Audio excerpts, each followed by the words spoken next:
So hi again, marhaba. Before I kick off the second panel with a very exciting topic that is very much relevant to the Middle East, North Africa, the energy landscape, I would like to announce that PMI has been generous, as usual, enough to offer some privilege for the people who are attending this session. Not only we have the VP of Product, Sierra, who could see her here, in addition to having our CEO attending, and the C-level, our CEO, Ben, is our head of construction, and we're generous, as I said, enough to offer 50% discounts for all of the newly introduced construction modules. There are 7 modules, 3 microcert, and 1 bespoke exam. So I'd like to invite all of the construction management engineers in the field to benefit from this 1 month only privilege for the people, and thank you, PMI. So now I'm very much delighted to kick off this topic around the rapidly changing energy landscape. And I think where else than the Middle East, who is the world's largest exporter of the energy, to speak about it from a disruption perspective, how the sector is undergoing these changes, and how are we working in order to reshape the world, especially with respect and compliance to the environmental sustainability, which is affecting the lives of everyone around the planet. So this panel is going to discuss the trends and how these newly energy systems are renewable around clean hydrogen, wind, and everything we're seeing in terms of innovation, how they are helping nations traditionally reliant, like the Middle East, on oil and gas to transition to a more cleaner and more sustainable source of energy. What does it mean for individuals, for people, for cities, for our environment? Let's now hear from our top experts in the domain, which I'll be having the honor to moderate. So I'm going to invite the president of Enerflex, Phil Pyle, who is a long-term contact for me. He used to be in all of the executive roundtable of PMI. He's based in Abu Dhabi. So Phil is the president of the international, corporation. He leads all of the operation of Enerflex in Australia, Asia, the Middle East, Africa, and Europe. He has more than 35 years of international industry experience, and he's the member of the executive management team.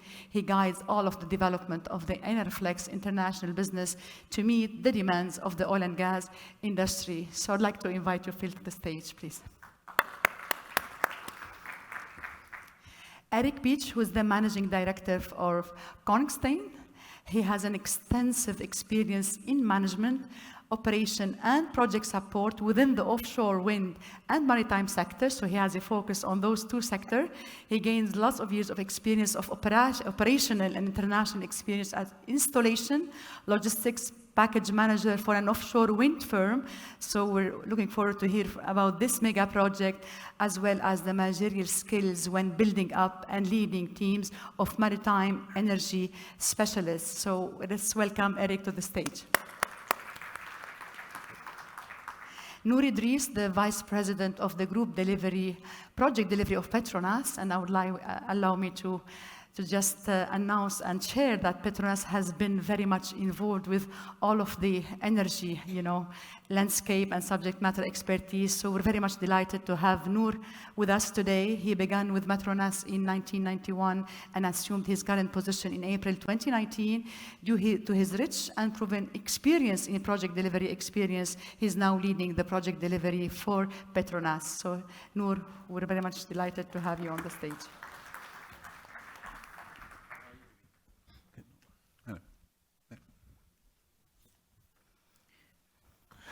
Welcome again, and I can start by saying that this region is setting up lots of ambitious plans when it comes to clean energy. So I'm sure that you know that the UAE has already set the Net Zero Strategic Initiative by 2050, and all of the efforts to fight the climate change and to grow the diversification. We all know of the super mega project by DUA, Dubai Electricity and Water Authority, and Sheikh Mohammed bin Rashid Al Maktoum Solar Park, which is one of the super mega project initiatives to reduce carbon emission. So this solar park will have a capacity of 5,000 megawatt by 2030 and we reduced over 6.5 million tons of carbon emission annually. So this is a very ambitious, plan for Dubai to rely 75% of its total power capacity from clean energy sources by 2020. So as you could see, that's only happening in Dubai. The same with the Kingdom of Saudi Arabia, which also the energy leader for decades has put forward, again, also like Dubai, its net zero strategy by 2060. And we could see in the news last year, His Highness, we have this initiative by Saudi Green Initiative, which also set lots of ambitious strategies for the kingdom to be leading in the renewable energy alternatives. And I'd like to hear, I'll start with you, Phil. I know that you have some informative slides. In the midst of all of these acceleration of the energy transition, and especially this region pioneering in setting these low carbon energy systems, what are your insight on those long-term strands, and how will it continue to be essential to continue to shape the future energy system and therefore also impacting our day-to-day life and nations? So if I can have the slides of Phil, please. So thank you, Grace. While the slides are coming up, I'm not sure if we have a clicker. Yeah, sure. Thank you. So it's an interesting topic. Thank you. And there's, I'm not sure, Mark, if we can get it up on the screen. It's just...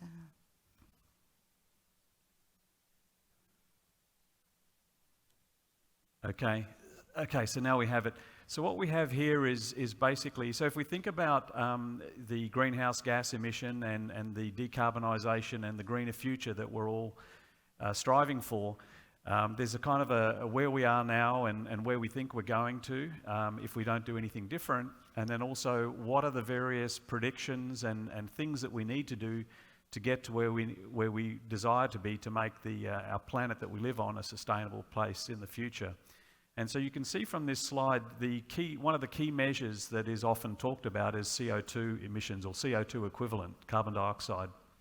And CO2 is obviously generated by humans, by plants and animals, and so it's a key part of life on Earth, and it's an important part, but too much is not a good thing. And so what we have here, and it's a complex graph, but it basically shows kind of where we've come from 2010 and where we need to be by about 2040. And there are a number of different models, predictive models, that have been developed by different organisations. And you can see that there's not a huge alignment between them. There's quite a bit of variation.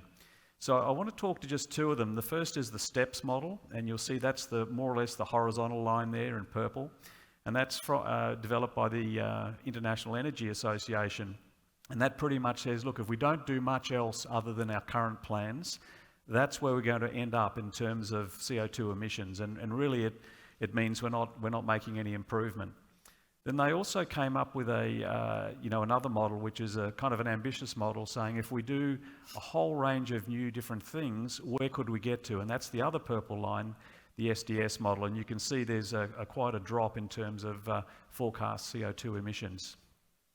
So those two lines form the boundaries here, and what I wanted to show to you here are these are the sorts of things that we need to do in society around the world to reduce the CO2 emissions. And you'll see it starts from avoided demand, so reducing the demand for products and services that generate CO2, technology performance, electrification as opposed to using combustion engine and other devices that generate CO2, conversion to hydrogen as a fuel, as a clean fuel, for energy, and bioenergy, so using biological processes that are already occurring. Then you see the renewable energy sector there, which can be wind and solar and a number of, wave energy, a number of other renewable kind of sources. There are some other fuel shifts in there, and then the last one, which is quite significant, is carbon capture, utilization and storage. So that's where we take carbon out of existing processes. The three that are highlighted there are really kind of process technologies and align well with the company that I'm a part of, Enerflex. So I just wanted to, last slide, and this is where we talk about like how much of a difference can that make. And if you look at, and I think this slide comes from Accenture, some data from Accenture that we used. If we looked at 2019 emissions there on the left-hand side, you can see that where the big emitters are. So hydrocarbon extraction, which is the industry that I work in with our valued partners, international and national oil and gas companies. And then power generation is the single largest one there. If you move across to the right in terms of where do we want to be in about 2050, the stretch case, what do we want to reduce those emissions down to? And then on the very far right, you'll see what is the share of reduction. And you'll see the share of reduction if you combine the power and industrial, natural gas and oil process extraction processes. That's about 50% of the, in fact, just over 50% of the total reduction that is required to make the world a better place. And you'll see the other industries and sources of emission there. And the really interesting one, the one that's perhaps the most topical in social media and the general media, is electric vehicles. They actually are only going to contribute to about 7% of the needed reduction in CO2 emissions. So that's quite phenomenal. It's still a very important part, but it's a small part of what we need to do. So if I think about the project management world, all of us here and our colleagues around the world are going to be a very important part of driving those projects to improve hydrocarbon extraction, power systems, and then as you go down through industry. Industry is actually a fairly tough one, like cement factories and some other factories that are very difficult to extract the carbon from. But certainly you can see more than 50% comes from those top two categories. So. Excellent. So thank you so much for such an insightful, foresight on what's going on and where are we, evolving. So this means that we require lots of efficiencies and there will be lots of challenges. So I'd like to hear from our consultant in the domain. So what are the challenges in making this happen? This sounds to us very ambitious from a project management perspective and from any talent, perspective on how can we achieve this. Eric. Yes. It's of course not something that you can achieve from tomorrow onwards. So it's a process that you need to take, and depending also on in which region you're really looking into. So coming from construction and in the regular energy business, you're very matured. Whereas we, just as an example, coming from Europe. We have been working on already clean energy mega projects, offshore wind projects, but we are also looking into how can we further enhance the reduction of emissions, and that's where we are looking down into the supply chain when it comes to sourcing of material. These power plants that we produce offshore, they are pretty big, and so once you come from the former oil and gas hydrocarbon extraction, there's a transition into production of low emission energy in the future. But even though you are low emission producing, you still need to look into how can you further reduce such emissions in the future. And that's where we are looking for. And that's of course quite a challenge to always move on a certain pace that allows in the entire reduction that's required from the environmental perspective. Yeah, thank you so much, Eric. Noor, let us hear from you more insights on the trends, any inputs on the trends coming in and the challenges perhaps from an efficiency perspective. Thank you, Grace. I think as you mentioned just now, many organizations right now do have a long-term strategy on how they limit their CO2 emission in the long term. And our organization have the same ambition that we do make a commitment to the world that we're going to reduce the emission, net zero CO2 emission by 2050. And having that huge commitment, we have a long and winding roadmap. How are we going to achieve that? And we put that into two strategies. First is more towards, while we are delivering the energy in meeting the demand, the world demand, and we are focusing a lot on carbon abatement. So I think a lot have been spoken just now by Phil about carbon abatement. See, if I can touch a little bit more on that. It may sound silly a little bit, but right now, all the estimates on carbon emission is purely based on the number given by the consultant. So not many organizations really calculate accurately how much actually CO2 emission do we have. So a lot of focus right now in terms of how can we standardize the measurement of CO2 emission, and a lot of effort have been put in to install the right instrumentation to ensure that we measure the CO2 emission correctly and accurately. Second step is to focus on how other initiative effort we put in with regards to carbon abatement. So in our organization, we focus on short term and also medium term and long term. Short term, we're talking about process tweaking on our current practice. We actually try to find a way how to limit the flaring. We try to find a way how can we actually eliminate all this leaking. But I think more effort be put in on how are we going to go for a long-term ambition. And if I can give a few examples, we are now in the bidding stage of awarding one of the huge contracts with regards to CCUS. This is something that we are not comfortable with, or we are not familiar with. We are basically talking about carbon capture, utilization, and storage.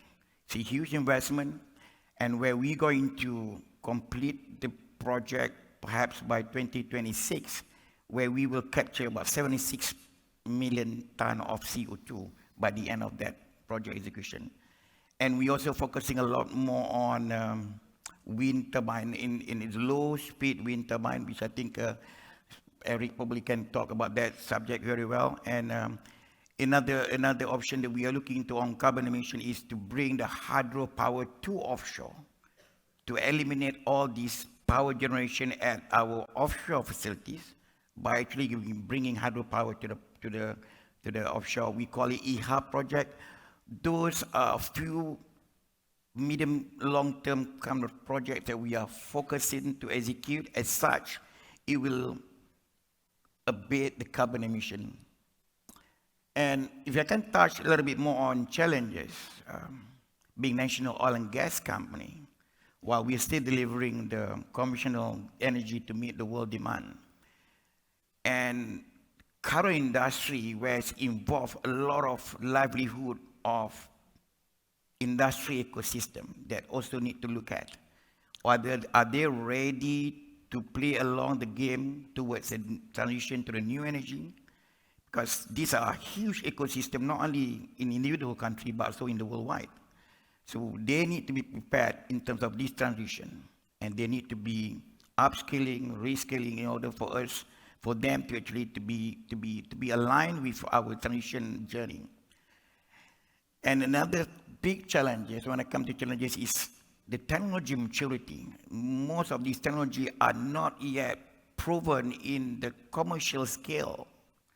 So we are taking a lot of risk by virtue of implementing all these projects. But due to the fact that demand is so huge for us to take that risk, so being a project management, you are talking about doing something that you're not comfortable during engineering stage. You are relying on contractors who have never done it before. You are expecting the vendors to manufacture equipment that they never done it before. So those are the risks, not to mention about construction risks. And those challenges, something that we are spending a lot of time talking about it. At the same time, our stakeholder required us to complete all these execution yesterday. So we are taking our time to make sure that we did it correctly. At the same time, the demand is for us to complete the project very quickly. So that's the way I look at it. Yeah, very interesting. Thank you, Noor. So now you highlighted the digital and technological challenges. I would like to hear from Phil. We had this session in the morning talking about smart construction. Are we talking about smart energy? So we've seen this region as well is pioneering. If I mentioned the Al Dhafra solar photovoltaic plant, which is powering 160,000 homes, which aims to be the largest solar power in the world, there has been deployment of one of the most advanced solar technologies. So let's hear from you more on the technological breakthrough in support of those energy trends and ambitions. Thanks, Grace. Yeah, so I'll talk a little bit about maybe digital and also perhaps some non-digital. I'll start with the non-digital technologies. So there's a lot of innovation going on. Noor talked about carbon capture through the processes. So there are a lot of traditional carbon capture technologies in the natural production of natural gas, but then there's a whole bunch of new technologies that are being developed to do that more efficiently and more cost effectively.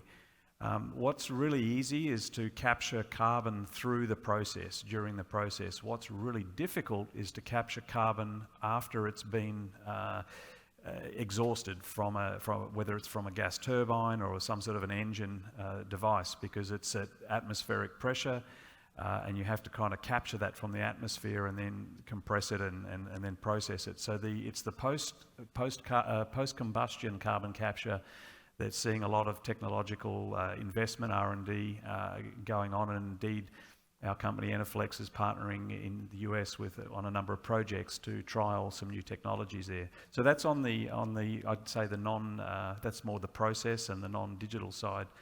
On the digital side, I'll give maybe a simpler example. We're seeing a lot more development, I'd say, on process control using digital systems to manage the operations and maintenance of large complex gas plants, which allows those plants to be a lot more efficiently run, less resources, less emissions. And then even as recently through the pandemic, we were building a fairly good-sized gas plant in Oman, which we own and we use to process natural gas for one of our clients. And we were stuck in the middle of the pandemic, and we had a construction team, commissioning team on site, ready to kind of start this plant up, but we couldn't get people into the country because of the travel embargoes, the restrictions on movement. And so we had specialists from some of our key vendors from the US and Europe that were unable to travel to commission this plant, and it was necessary to generate electricity for the people in Oman. So it was a critical infrastructure project. And what we ended up using was a wearable kind of heads-up display goggles, so that our technicians that we already had on site were able to go into the plant and make adjustments and see things. And they had a head-up display, and the vendors, the expert vendors from our technology partners in Europe and the US were able to watch real time and make changes and point to things. And so that wearable technology, which we see in the virtual reality gaming world, was a real thing for us. And not only did it allow us to continue through the pandemic, it's also, we're still using that technology now, is because we can be a lot more responsive to making changes and adjustments. So that's a real technology. Yeah, like the smart helmet. So it reminded me of the smart helmet. Exactly, kind of like fighter pilots. They have the Top Gun. Excellent. So Eric, with you as well, I would like to take you to the digitalization and smartness brought in by technology, but from project management perspective. How can be better at predictability, analysis, more accuracy, and better efficiency when it comes to energy projects? Yeah, again, looking from the renewable energy perspective, this is a market you need to compare, which is very immature compared to the general construction or oil and gas market. We see quite a difference in mindset in companies, project managers that are working in the renewables than it is in oil and gas. That's for several reasons. Of course, there's also the real revenue and cash is generated still in oil and gas. So what we see in the renewable industry in Europe, that we are facing some problems on the project management side and the matureness of these projects, because they are still not standardized. When we are talking offshore wind projects, I've been working in several of the larger offshore wind projects in Europe and currently in the US. And we're still facing general standards for project management. It sounds terrible, and it is terrible because you can save quite some money. And I think there's a lot of possibility also for standardization of contracts, for now moving in all the value creation from oil and gas, from the construction, from all this experience of these mega projects, the complexity of it has, to bring that into offshore wind and hydrogen production, transportation offshore. And this is a strong challenge, but a great opportunity as well. So we have probably in our industry younger minds and younger personnel working, because we have rarely seen any shift from oil and gas personnel, experienced one, into the renewable sector. And this is really, this is causing additional cost to the industry, of course. But people so far have been moving towards where the money is. And now with the pressure on society, environmental pressure, and the less the dependency on in the energy sector, we slightly see a change in the mindset as well.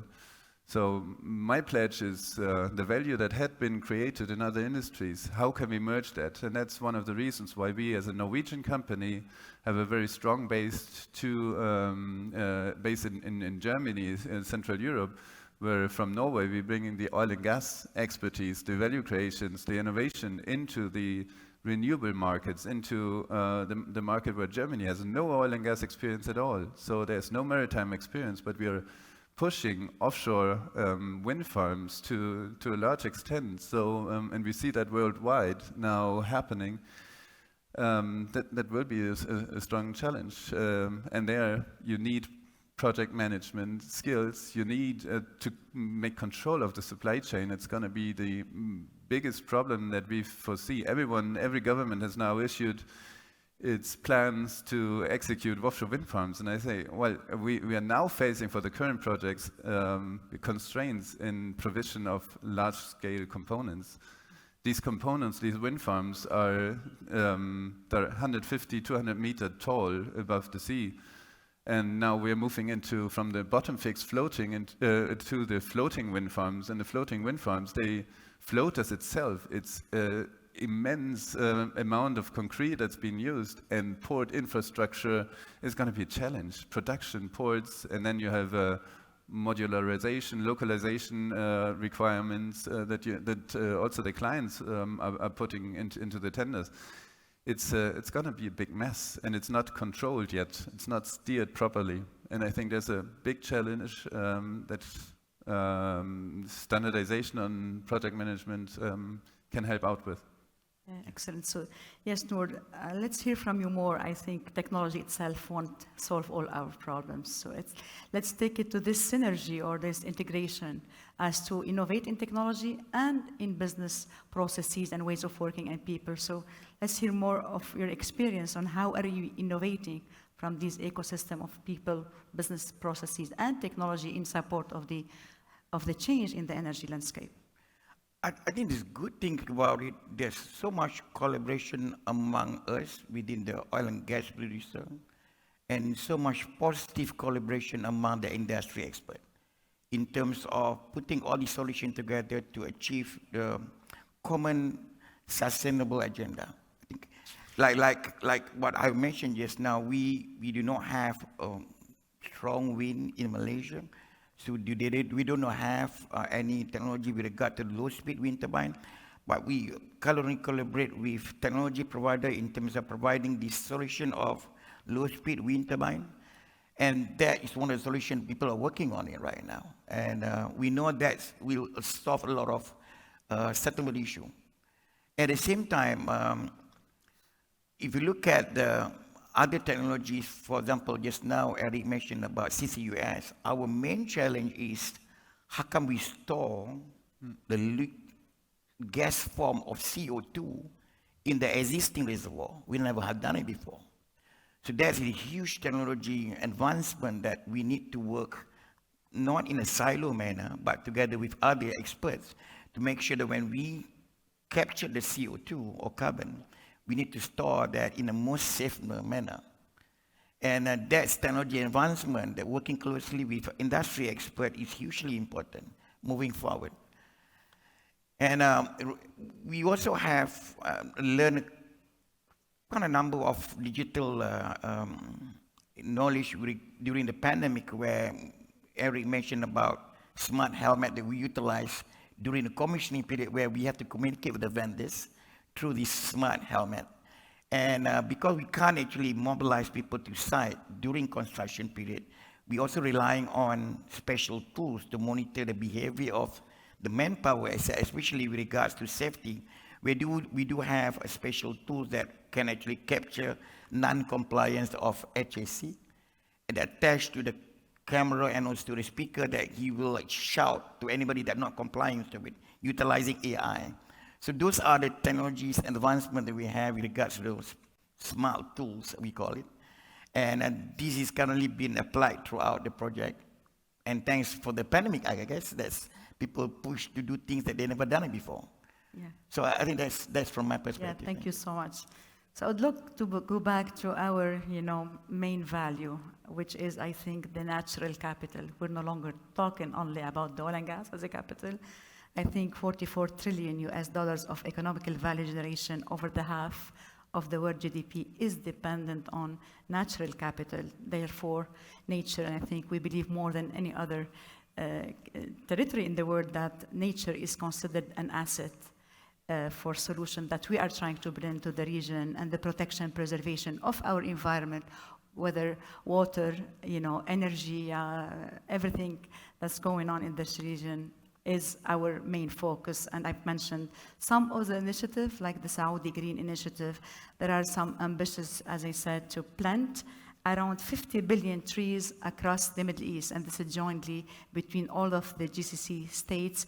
And the Kingdom of Saudi Arabia is committed now to export around 4 million tons of hydrogen by 2030 and to become the largest green hydrogen producer in the world. So as you could see, sustainability and the commitment, there is an impressive commitment towards the SDG goals, towards ensuring we have an affordable, reliable, sustainable energy for all. So I'm sure all of the big players, be it Siemens, GE, Orascom, Exxon, Saudi Aramco, and I'm sure Enerflex, you are part of this, what's going on. What are the steps that all of these key players are putting in place so that we can reach all of these very much ambitious goals, preserving our nature? Yeah, so I mean, I can talk a little bit about hydrogen, and that's been a popular topic. It's a clean form of energy. When you burn hydrogen in the atmosphere, it consumes oxygen, and your byproduct is water. So it's a very safe and clean form of fuel. There are a number of ways of manufacturing hydrogen. The cleanest being green hydrogen, and that's developed by using renewable energy sources to electrolyze water and make the hydrogen essentially. And then there's all sorts of other ways which are, I guess, more environmentally harmful. But in terms of hydrogen itself, it's still very much an expensive fuel. It's something like 4 times the cost of natural gas. And so if we switched today right away to hydrogen, that will generate a cost to society that is probably not acceptable when we have other cheaper and perhaps not as clean, but perhaps other improvement opportunities on the way. So the whole industry is in a transition, and you have some of the big companies that you talked about, and we're not as big as some of those, but we're also involved in doing research and projects around hydrogen. And so as we develop the technologies, I think someone mentioned in the previous panel about the motor vehicle. When it first started, it was expensive, it didn't make any sense, and today you virtually don't see horse and carts anywhere, but you see lots of vehicles, and we're moving into the electric vehicle range. So I think we'll get there with hydrogen, but it's definitely a journey. And as I say, right now it's about 4 times the cost of natural gas. And we're talking about the blue hydrogen, as also this region wants to aim to explore it. And I think there has been lots of insights around the blue hydrogen as well. We're not yet sure. Yep. As you said, cost is one of the main angles that we're trying to examine. I think it's really important for governments and large companies to make the investment. And we certainly see some of these figurehead type projects like the one you mentioned in Saudi, Oman, and I think there's some in Australia, and there are a number of projects around the world which are, you can call them figurehead projects, and I think they're very important to generate the enthusiasm, the excitement, and also to create the fuel supply, which will then help to develop a demand for that fuel. So I think it's a journey, and it's going at a nice pace at the moment. Yeah. So Eric, along this journey, investments are really huge. So throughout your consultancy and work as a service with energy companies, how are you advising them on where to prioritize and how to invest in renewable? I think we talked a lot about visions and upper management decisions to get into the next step, and it is for sure it's a costly way. The question is, what would the cost be if we didn't change it? And I mean, what we are now seeing in Europe with the you mentioned the hydrogen, it has different colors, and we're talking a lot about blue and green hydrogen within Europe. The focus, as we are seeing in Germany, for example, is coming also from the off-takers, from the society. So where's the demand actually that's going to be? And of course, it may not be. We may not be able to supply all the large amounts in the green hydrogen, which is locally in Germany pretty much demanded. But there's a clear commitment from the off-taker side to go that route, to whatever cost it may be at the end, because they say their value creation using green hydrogen in steel production, for example, it will be the demand. It will be the only way they will later on be able to sell products. And not making the small steps, but making the big visionary steps to move into that particular target is necessary. And we are advising companies to do so, especially on oil and gas companies now doing the transition. And of course, there will be blue hydrogen and there will be other colors of hydrogen to being produced because it's a technology and it needs. I mean, we don't have the logistics, transport logistics set up for all this hydrogen. How do we carry them?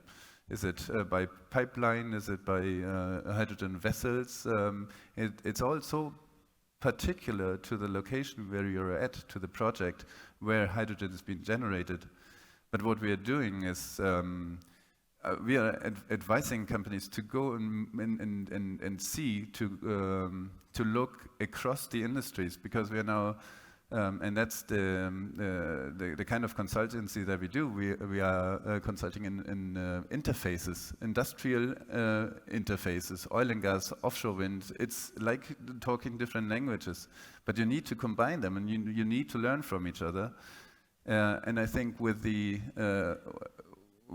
this kind of integration, like Masdar as a company, a local company has done, so invest in projects in offshore just to get an understanding on the challenges and on the opportunities to produce also hydrogen, and then later on to carry on and transport it. That's important.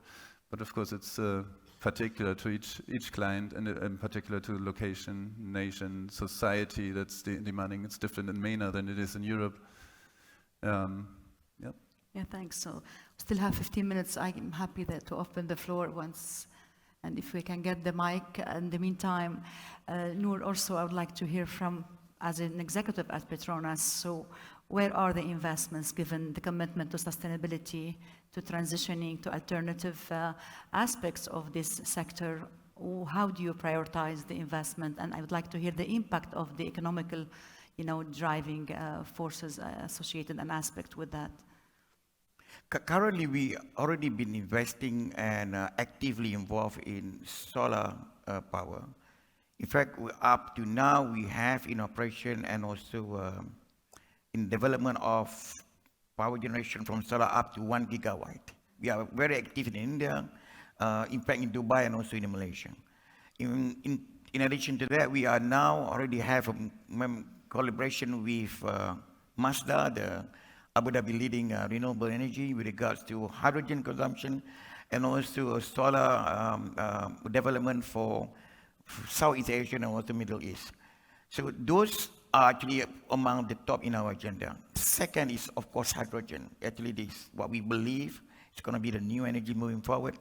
But as mentioned by Eric, I think to escalate those transition moving towards commercialization is actually, we are not there yet. So we are focusing a lot on having a separate business entity. How can we accelerate those transition? And I think, like mentioned by Eric, the technology is not an issue here as far as hydrogen is concerned, but how can we bring the cost down to actually at least comparable to the current gas price. And currently people are focusing a lot on producing a clean energy through hydrogen. Those are the two big ticket items on our agenda. Besides that, we do have a few other efforts in terms of producing what we call a sustainable aviation fuel through algae technology. And we also have our own technology with regards to produce oil from palm fruit punch. So we do have a pilot project that we have completed only recently. Now we are going to escalate to commercialization plan. So those are effort put in right now, but I think the main agenda in our transition towards the new energy is solar and hydrogen.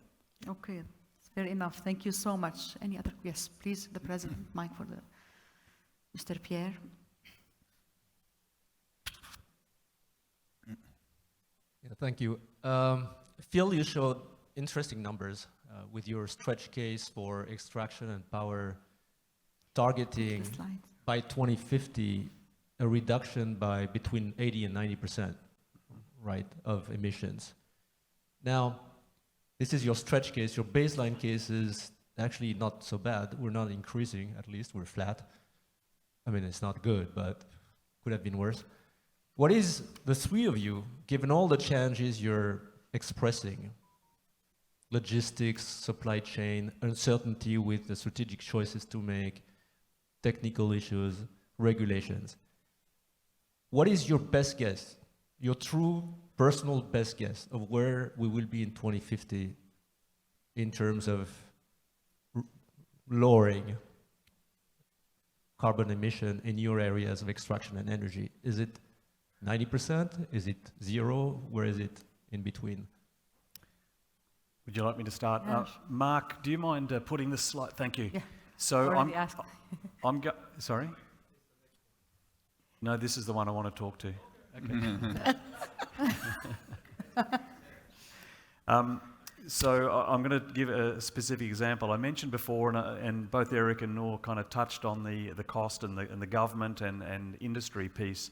This is carbon capture, utilisation and storage. This is the levelised cost of capturing carbon from different industries and processes. And you can see, depending on it, the cost of doing so becomes quite expensive. And I mentioned earlier that the cement industry is one of the toughest and most expensive because you're largely capturing exhaust emissions and huge volumes. What you can see, and I apologise, these are both North American examples.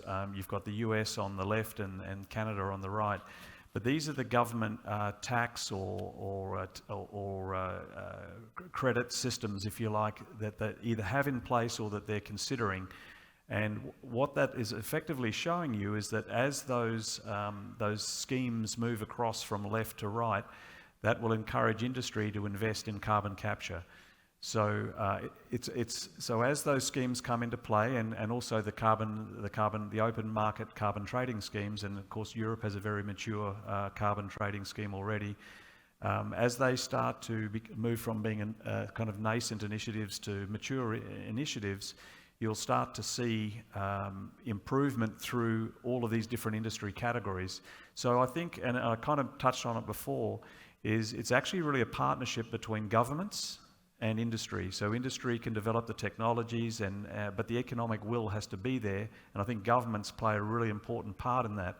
So if you ask me what's my percentage prediction, I think we can get there by 2050, but there has to be the will of governments, and governments make their decisions based on what their constituents tell them they need to do. So if there's a will of the people, I think it can happen. Any other comment, Mr. President, to that?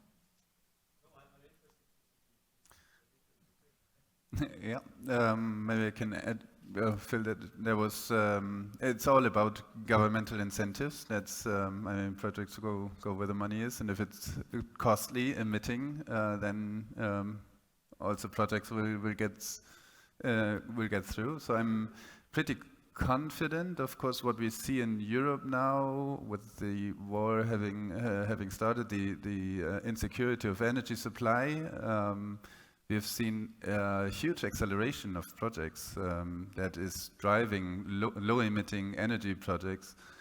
within Europe. So it's in particular Norway, who's I always compare a little to rather the MENA, the oil and gas world, than it is to the Central Europe, because revenues are coming from oil and gas, and has some similar structure. And we are having quite intensive dialogue. So ministries are on a weekly basis exchanging on how CCS storage, for example, there's huge projects in the northern part of Northern Light, it's called, in Longship projects developed by Equinor, and of course the off-takers demand on the German side. So there's huge projects that are ongoing, and with a lot of pressure of government and energy and security in these days. I strongly believe and hope that we will manage to go the entire way of reduction of emission. I think we are quite clear what needs to be achieved, and organizations are serious about achieving those targets. It's a lot of activities and tremendous pressure to achieve those targets we have. Definitely regulation and government will support and assistance will make that transition even much better. If you ask me personally, I think we have no choice. People are putting so much effort into it, and if we are, it's too early for us to guarantee that will happen. But the amount of effort, the amount of energy that people put in to achieve those targets is tremendous. I can feel that, and I mean, it's a tremendous pressure for project management, because we need to execute all those projects to achieve the target we put in. I can feel the pressure being in my current position. So I think if I can share, we're definitely looking forward towards that, and comprehensive planning and execution. And many organizations, including our organization, we put aside quite a amount of money to achieve those. And definitely the support from the government will make things even move faster. That's how I look at it. Thank you so much. Thank you, Mr. Pierre, for your comment and question. Any other input or comment or question for my panelists? In the meantime, I would like to bring back the last 5 minutes, the topic on the people who are at the center of this reshaping. All right, we're reshaping this. We're thinking of alternatives to make people's life better. Unfortunately, we still, and I'm coming from a very unfortunate region where we still have no access to electricity. And I think what we aim for is we have more inclusive society. So I would like to hear from you, all of these investments are helping people getting access to clean water, to energy, and at the end of the day, we need to get people-centered. Make sure that people are at the heart, and we're reaching an inclusive society all over the world where you just simply communicate and commute faster, reliable, and people have electricity and water. Basics. Mm-hmm. Yeah. So can we take this conversation? Are we having hopes to reach there? And I think this is what it means for us, just taking it from a citizen perspective. So if I can just make sure I clarify the question. Are we getting there? Are we making those necessities of life available to all societies? Exactly, and more inclusive society. Yeah. So it's interesting. I had a conversation with the chairman of the African Energy Council, actually here in Dubai about 12 months ago, and we were talking about the whole renewable energy space, and and he's connected with heads of state on in countries all throughout Africa. A pretty impressive guy politically. And I was asking him about the investment in renewable energy in Africa, because there's a lot of developing economies, emerging economies there, and he just shook his head at me and he said, "Phil, you got to understand that most of the people that you're talking about are cooking with firewood. They're gathering firewood or animal dung." He says, "You're not going to go from that to renewable energy sources for those villages and small towns." His view was that, bottled LPG, natural gas is probably the best next step for them.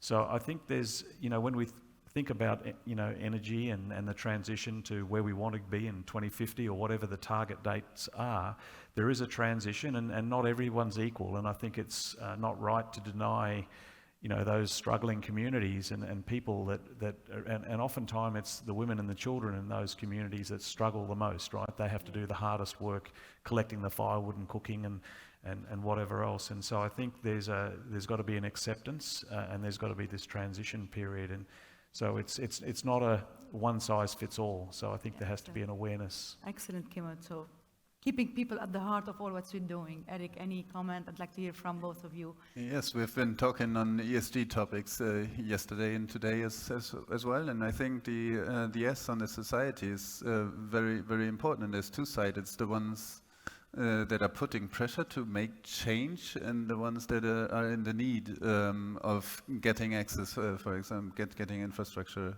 access.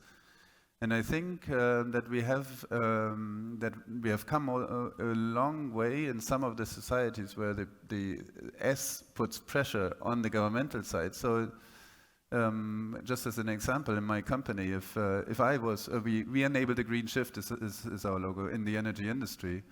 And we have been running 6 years now with purely renewable focus in difficult times in the past. But if we now entered into an oil and gas or a contract that is not supporting the reduction on emissions on the energy level, the day of tomorrow I will have a third of my people resignate by immediately. So there's a lot of pressure also from the younger generation to go the right way, and I think that's unstoppable. So Noor, from your perspective, are we looking forward in the radar to a healthier, happier, and more inclusive society from your perspective? Well, I think without saying, everybody's talking about that right now, and these two gentlemen have said enough. Moving forward on how best we provide the clean energy to our new society, something that we all have to opt for. And I think a different society have different constraints, and we need to actually manage that uniquely. So I think that's difficult to say one answer to fit for all. And the sincere effort is always there for us to move forward together. So thank you so much. Any other questions? Still have a minute. Otherwise, I'd like to thank you so much. It's amazing to hear where the region, which has been relying on oil, the biggest exporter in the world, is committed to sustainability. So that's the first takeaway, that there are ambitious plans. I believe that we're going to see more and more a sustainable, reliable, and resilient society where we can have cleaner water and healthier environment. And then thank you so much for your inputs. And I'd like to invite you to the lunch break, and we'll be back at 2 p.m. Thank you so much for your attention. And thank you again. Thank you very much.